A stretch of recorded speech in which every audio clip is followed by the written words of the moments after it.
Le réseau des citoyens probes, RCP en sigle, avec l'appui financier du peuple américain, a organisé un atelier de sensibilisation sur la lutte contre la corruption, une garantie des citoyens à l'accès aux services de base et une obligation des responsables à rendre compte à Gitega ce mardi 22 mars l'an 2011.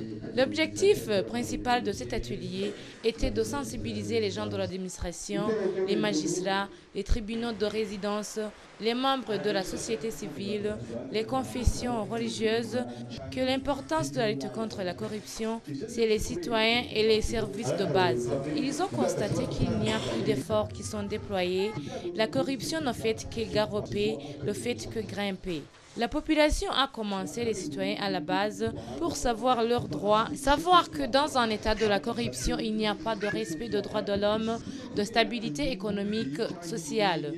Il y a plusieurs causes de la corruption par la faiblesse des institutions qui ne sont pas à même réprimer correctement les gens qui affreinent à la loi pénale. À ce moment, la corruption s'installe dans le pays.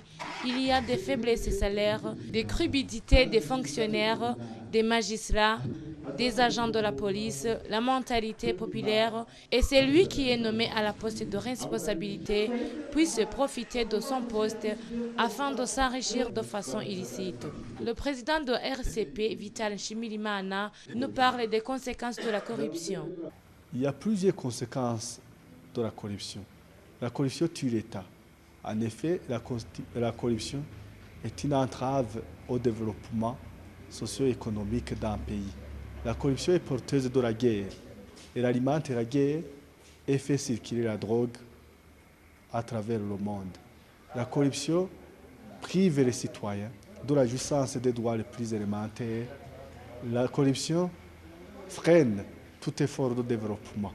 La corruption, si elle n'est pas combattue, freine les gens d'accéder à la justice.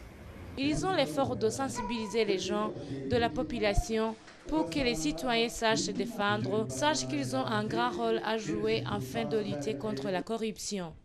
Au cours de cet atelier, on a été recommandé ce qui suit.